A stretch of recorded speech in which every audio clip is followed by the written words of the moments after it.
Welcome to Sweet Life Beat Life. We hope this video helps. You start by getting a stable connection and recognized device.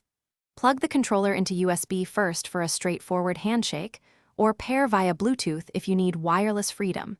Windows should list it as a gamepad. Once done, open Steam Big Picture or Windows game controllers and verify every axis and button registers. Make sure Steam input is enabled for Elder Scrolls Online so the game can accept mappings. This prevents conflicts later and gives you profile control. Now you map controls and tune feel.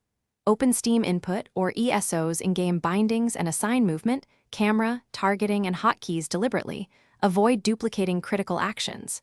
Then calibrate analog sticks and set small dead zones, about 0, 0.5 to 0, 10, to stop drift without killing responsiveness.